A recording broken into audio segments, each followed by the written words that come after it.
నీలాంజన సమాభాసం రవిపుత్రం యమాగ్రజం ఛాయామార్తాండ సంభూతం తం నమామి శనేశ్వరం. ఓం శ్రీ జగద్గురవే నమః. జగద్గురువైనటువంటి శనీశ్వర మహారాజ్ కి జై.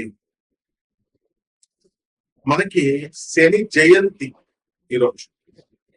శని జయంతి అంటే ఎప్పుడు వస్తుందంటే వైశాఖ మాసం శుక్ల కృష్ణపక్షం అమావాస్య తిథి రోజున వస్తుంది. కాబట్టి ఈ రోజు శనివారం ఉండడం కూడా చాలా విశేషమైనటువంటి రోజు. శనివారంతో కూడినటువంటి శని జయంతి రావడం చాలా అదృష్టంగా భక్తులంతా కూడా భావించాలి. అయితే 30 సంవత్సరాలకి ఒక్కసారి ఈ శని జయంతి వస్తుంది. తన సొంత రాశి అయినటువంటి కుంభ రాశిలోకి మరి ఈ యొక్క శని ఉన్నప్పుడు ఈ యొక్క శని జయంతిని మనం జరుపుకుంటాం. కాబట్టి ఈ శని అంటే కర్మకి, ఆ తర్వాత ఈ యొక్క డిసిప్లిన్ కి, క్రమశిక్షణకి మారుపేరు అన్నమాట. ఆయన్ని కర్మ ఫలదాత అంటాం. అలాగే కర్మ కారకుడు అంటాము.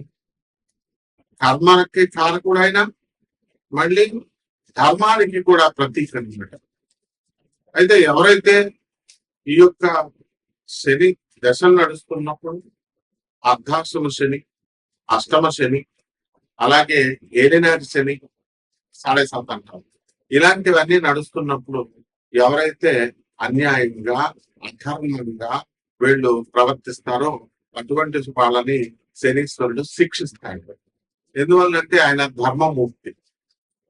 కాబట్టి మనకి ఈ శనీశ్వరుడు ఏం చేస్తాడంటే మనకి ఈ ఎన్నటి సమయాలలో చాలా కష్టాలను ఇస్తాడండి. ఈ అర్ధాష్టమ అష్టమ శనుల సమయాల్లో అనుకుంటాం. నిజమే, కష్టాలతో పాటు సక్సెస్ కూడా ఇస్తాడు అనేటటువంటి విషయాన్ని భక్తులు మర్చిపోతారు. అంటే ఇతర మనకి మిగతా 8 గ్రహాలు కూడా మనకి ఏం చేస్తాయంటే సుఖాలను ఇస్తాయి, అలాగే ఫలితాలను ఇస్తాయి, చాలా స్పీడ్ గా ఇస్తాయి. కానీ శనీశ్వరుడు మాత్రము చాలా స్లోగా, మందుడు అంటాం ఆయన్ని, స్లోగా నడుస్తాడు. ప్రతి ఒక్క ఆ గ్రహము కూడా ఒక సంవత్సరం లోపల లేకపోతే సంవత్సరంలో గిర్రమని తిరిగేసి ఒక రాశిలో ఉంటారు. తర్వాత తొందరగా ముగించుకొని వేరే రాష్ట్రాలకు వెళ్ళిపోతారు. కానీ శనీశ్వరుడు మాత్రం 2.5 సంవత్సరాల పాటు ఒక్కొక్క రాశిలో ఉంటూ వస్తాడు. కాబట్టి అతని యొక్క సహజ నైజం ఏమిటంటే ఆలస్యంగా ఇచ్చినప్పటికీ కూడా అద్భుతమైనటువంటి ఫలితాలను ఇస్తాడు. రాజే యోగ కారకుడు ఆయన. శని యొక్క ఆ అనుగ్రహం లేదే ఏ జీవికి కూడా ఆయుర్దాయం అనేటటువంటిది పరిపూర్ణంగా ఉండదు. అంటే లాంగిటివిటీ ఆఫ్ లైఫ్ ని ఇచ్చేటటువంటి ప్లానెట్ శని మహారాజ్ అన్నమాట. అలాగే ఇతర ప్లానెట్స్ అన్నిటిని కూడా మనం ఏమని చెప్పుకుంటామంటే మనకి ఈ యొక్క క్రమశిక్షణ ఇవన్నీ కూడా ఉన్న క్రమశిక్షణ నేర్పించిన శని మాత్రము మనము దేవుడు, శని దేవుడు అంటాం. మిగతా ప్లానెట్స్ మామూలుగా గ్రహాలు అని అంటాం. కుజగ్రహము, బుధ గ్రహము ఎలాంటివి. కానీ శని మాత్రం దేవుడు అంటాం. ఈ యొక్క శని తన మాతృభక్తి చాలా ఎక్కువ. ఛాయాదేవ తన తల్లి అయినటువంటి ఛాయాదేవ పట్ల. ఆ విధంగా ఎవరికైతే శని బ్రహ్మాండంగా ఉంటుందో, ఉచ్చ స్థితిగతుల్లో ఉంటాడు శని. మరి తులారాశి, వృషభ రాశి లాంటి స్థానాల్లో, మకరం, కుంభం లాంటి స్వక్షేత్రాలను ఇలా ఉన్నప్పుడు ఆ యొక్క జీవికి అతను మాతృభక్తిని కలిగిస్తాడు. అంటే తల్లి వల్ల లాభాలను కలిగిస్తాడు. తల్లి వల్ల ఈ అబ్బాయి, ఈ జాతకుడు వృద్ధి చెందేలాగా తల్లి సలహాలను పట్టుకొని ఉంటాడు అనమాట. ఎవరైతే తల్లిని అవమానిస్తారో అటువంటి వాళ్ళని శని నిర్దాక్షిణ్యంగా, నిర్దయగా శిక్షిస్తాడు. తన సొంత తండ్రి అయినటువంటి సూర్య భగవానునే ఆయన నిర్దాక్షిణ్యంగా శిక్షించాడు. తన తల్లి ఛాయాదేవిని వదిలేశాడు. కాబట్టి ఇలా మరి శని జయంతి రోజున మనం ఏం చేయాలండి అని అంటే, ఆ రోజున తెల్లవారుజామునే నిద్ర లేవాలి. సూర్యుడు రాకముందే ఆ తర్వాత తలంటు స్నానం చేసి నల్లని వస్త్రాలను ధరిస్తాము. అలాగే చక్కగా ఇంట్లోనే అందరికీ కూడా చాలా మందికి తెలియదు ఏంటంటే శని జయంతి లేదా శని అభిషేకం అని అనగానే గొల్లకు పరిగెత్తుతాను. ఇది మానేసేయండి ఫస్ట్. నవగ్రహ ఆరాధన ఇంట్లో కూడా చేసుకోవచ్చు, శనీశ్వర ఆరాధన. అది నార్త్ ఇండియాని చూసి మనం నేర్చుకోవాలి. అందువల్ల శని యొక్క ప్రతిమని కానీ శని యొక్క ఫోటోని కానీ మన విగ్రహాన్ని కానీ ఇంట్లో పెట్టుకొని మనము ఆ రోజున చక్కగా పూజా మందిరం దగ్గర కొన్ని బియ్యం వేసి దానిపైన చక్కగా తమలపాకు వేసి దానిపైన ఈ శనీశ్వరుడి యొక్క విగ్రహాన్ని మనం ఏర్పాటు చేసుకున్న తర్వాత మనం ఏం చేయాలంటే మస్టర్డ్ ఆయిల్ అంటే ఈ యొక్క ఈ నూనె ఏంటది, ఈ యొక్క ఆవాల నూనె లేదా సీసమి అంటే నువ్వుల నూనెతో మనము ఈ యొక్క సీసమ్ సీడ్స్, నువ్వుల గింజల నుంచి తీసినటువంటి ఈ యొక్క నువ్వుల నూనెని వెలిగించి దీపారాధన చేయాలి శనీశ్వరుడు. అలాగే నువ్వుల నూనెతో ఆ యొక్క విగ్రహానికి శనీశ్వరుడి యొక్క నామాన్ని జపిస్తూ మనము ఈ యొక్క బీజమంత్రాలను కూడా ప్రాం అనేటటువంటిది శనీశ్వరుని యొక్క బీజము. మరి ఓం ప్రాం నమః అంటూ ఓం ప్రాం ప్రీం అట్లా చెప్పుకుంటూ శనీశ్వరాయ నమః అంటూ మనము శనీశ్వరుడికి అభిషేకం తైలాభిషేకం చేస్తాం. అలాగే ఈ రోజున వికలాంగులకి, పేదవారికి, సాధువులకి, తర్వాత ఈ యొక్క అనాథలకి కనుక దాన ధర్మాలు ఎవరైతే చేసుకుంటారో శని జయంతి రోజున ఆ రోజున విపరీతమైనటువంటి పుణ్య ఫలము ఈ చేసినటువంటి వాళ్ళకు వస్తుంది. మిగతా రోజుల్లో చేసేది వేరు, శని జయంతి రోజున చేసేటటువంటిది చాలా అద్భుతమైనటువంటి ఫలితాన్ని ఇస్తున్నారు. అలాగే శని రాజ్యాధికారాన్ని ఇస్తుంది కాబట్టి శనికి ఎవరైతే రాజకీయ నాయకులు ఉన్నారో అటువంటి వాళ్ళంతా కూడా మన శనీశ్వరుడు చక్కగా ఈ యొక్క రాజయోగాన్ని ఇవ్వని చెప్పి ప్రార్థిస్తాము శని జయంతి రోజున. అలాగే ఈ యొక్క శని అభిషేకాలతో పాటు మనకి వీలున్నంత వరకు దాన ధర్మాలు ఇవన్నీ కూడా మనం చేసుకుంటాం. అలాగే చిమ్మిలి బొండల్ని తయారు చేసి మనం నైవేద్యంగా శనీశ్వరుడికి మనం పెట్టుకోవచ్చు, లేదా బెల్లం ముక్కని నివేదనగా శనీశ్వరుడికి మనం పెట్టుకోవచ్చు. ఈ శని జయంతి రోజున ఓం శనేశ్వరాయ నమః అనేటటువంటి మహామంత్రాన్ని 108 సార్లు మనము జపించవచ్చు అన్నమాట. అలాగే నీలి పువ్వులన్నా, నీల శంఖం పువ్వులన్నా శనీశ్వరుడికి చాలా ఇష్టం కాబట్టి అందరూ కూడా మనకి నీలం రంగు పువ్వుల్ని తీసుకొచ్చి మనం స్వామి వారికి సమర్పించాలి.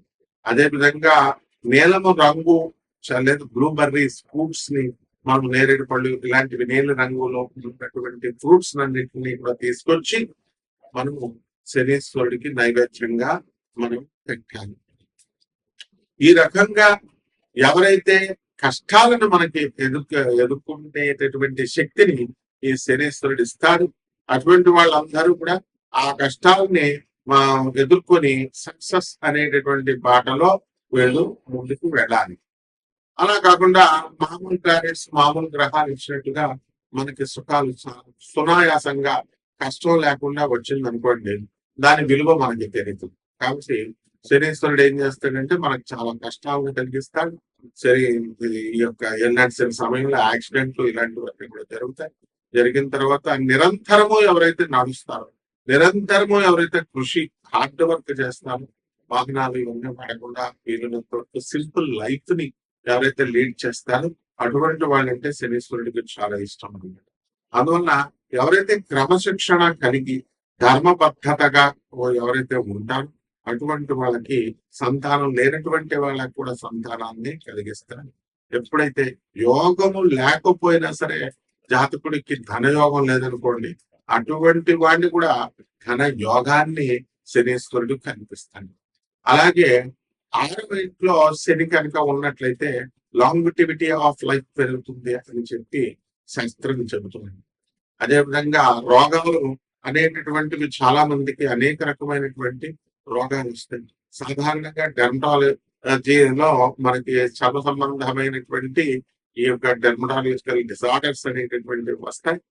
ఆ విధంగా చర్మ వ్యాధులతో పాటు హ్యూమన్ ప్యాపిలోమా వైరస్ హెచ్పివి వ్యాధులు కూడా మనకి ఈ యొక్క శని ప్రభావం వల్ల వస్తుంది.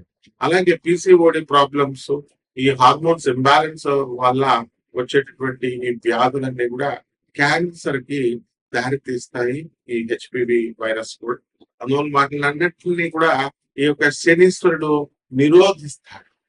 కాబట్టి ఒక్కొక్క రాశి వారిగా ద్వాదశ రాశుల వారందరికీ కూడా ఎటువంటి ఫలితాలు ఇస్తారో మనం చూద్దాం. ముందుగా ఇవన్నీ కూడా గోచారాల రీత్యా కోటాను కోట్ల మందికి అందరికీ కూడా కామన్ ప్లాట్ఫామ్ లో మనం చెప్తున్నాము కాబట్టి దాని రీత్యా మనకి ఈ ఫలితాలు అనేటటువంటివి ఇలా ఉన్నాయి రాశి ఫలాలు అని మనం చదువుకుంటాం, వింటాం. అయితే ఈ యొక్క వ్యక్తిగత జాతకం అనేటటువంటిది ఒక్కొక్కరికి ఒక్కొక్కలాగా ఉంటుంది. ఎవరైతే వ్యక్తిగత జాతకాలు కావాలనుకుంటున్నారో వాళ్ళందరికీ కూడా నాసా లైవ్ రిపోర్ట్స్ బట్టి అమెరికన్ టెక్నాలజీతో మేము ఈ యొక్క జాతకాలు చెప్తాం. అటువంటి వాళ్ళు మనం సంప్రదించవచ్చు. ఒక్కొక్క రాశి వారికి కూడా ఈ శని జయంతి ముందు ఎలా ఉంటుంది, ఆ శని జయంతి తర్వాత ఈ యొక్క విశేషమైనటువంటి రెమెడీస్ చేసుకున్న తగ్గుతా ఒక్కొక్క రాశి వారికి ఎలా ఉంటుందో మనం చూద్దాం. మేష రాశి వారికి అందరికీ కూడా ఏలినాటి శని జరుగుతుంది. మరి మే 15, 2026 సంవత్సరం తర్వాత కుజుడు మీనరాశి నుంచి మనకి జన్మ రాశిలోకి వచ్చాడు. దాని వలన ఇప్పటి వరకు కూడా మేషరాశి వారికి అందరికీ కూడా ఇళ్ల స్థలాలు అమ్మడం లేదండి, ఇల్లు అమ్మడం లేదండి, లేకపోతే స్థలాలు మేము కొనలేకపోతున్నాము, కొత్తగా సొంత ఇల్లును అమర్చుకోలేకపోతున్నాము అనుకునేటటువంటి వాళ్ళందరికీ కూడా ఇళ్ళు వాళ్ళకి దొరుకుతాయి. లేకపోతే అధికారుల యొక్క ఉన్నతాధికారుల యొక్క దర్శనము, వాళ్ళ యొక్క అనుగ్రహము ఈ యొక్క మేషరాశి వారికి లభిస్తుంది. మూడవది విదేశీ యోగము.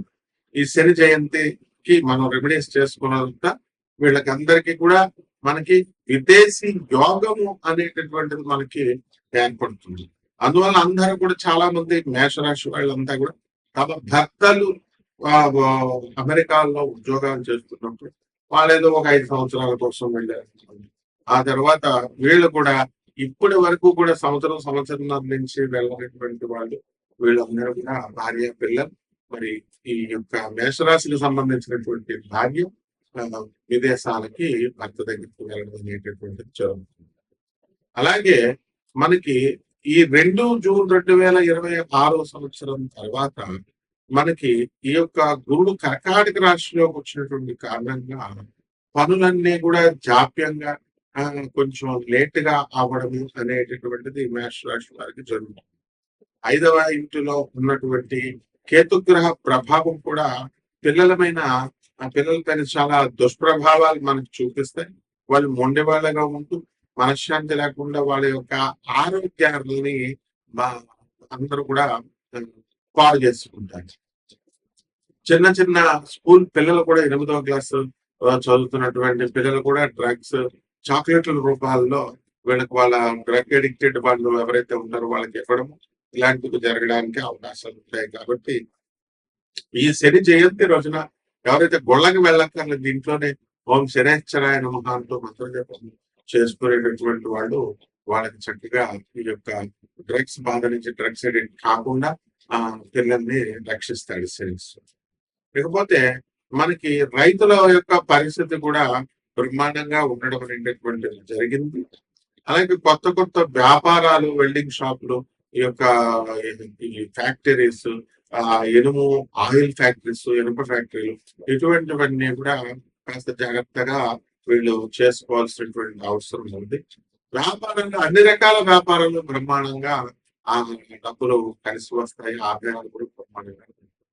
ఇక పరిహారాలు ఏమిటంటే, పరిహారాలలో మనము సాధారణంగా ఏలినాటి శని జరుగుతుంది కాబట్టి శని జపం చేయండి, శని స్తోత్రాలు చదువుతుంది, శనికి 1.5 కిలో నల్ల నువ్వులు, నల్లని వస్త్రాల నుంచి పేద బ్రాహ్మణులకి శనివారం నాడు 8 గంటలకి దానం చేసుకోండి. అలాగే ముఖ్యమైనటువంటిది ఏంటంటే, ఈ యొక్క దశ మహావిచ్చల్లో చక్కగా శనీశ్వరుడికి అనుబంధించినటువంటి దేవత మహాకాళి, ఆ మహాకాళి అమ్మవారి యొక్క మంత్ర జపాన్ని, హోమాన్ని మీ ఇళ్లలో చేసుకోవడం ద్వారా బ్రహ్మాండంగా కలిసి వస్తుంది. అంతేకాదు పీపల్ ట్రీ అంటే రావి చెట్టుకి నీళ్లు పోయాలి. మొట్టమొదటిగా ఊతుత్తు పూజలు చేయడం కాదు, ఆ తర్వాత ఆ రావి చెట్టుకి చుట్టూ ప్రదక్షిణాలు చేసుకుంటూ నీళ్లు వేసుకుంటూ మనము జాగ్రత్తగా చేసుకోవాలి. ఇలా చేసుకుంటే బ్రహ్మాండంగా ఈ ఏలినాటి శని దోషం నుంచి తప్పించుకోగలుగుతారు. శుభం.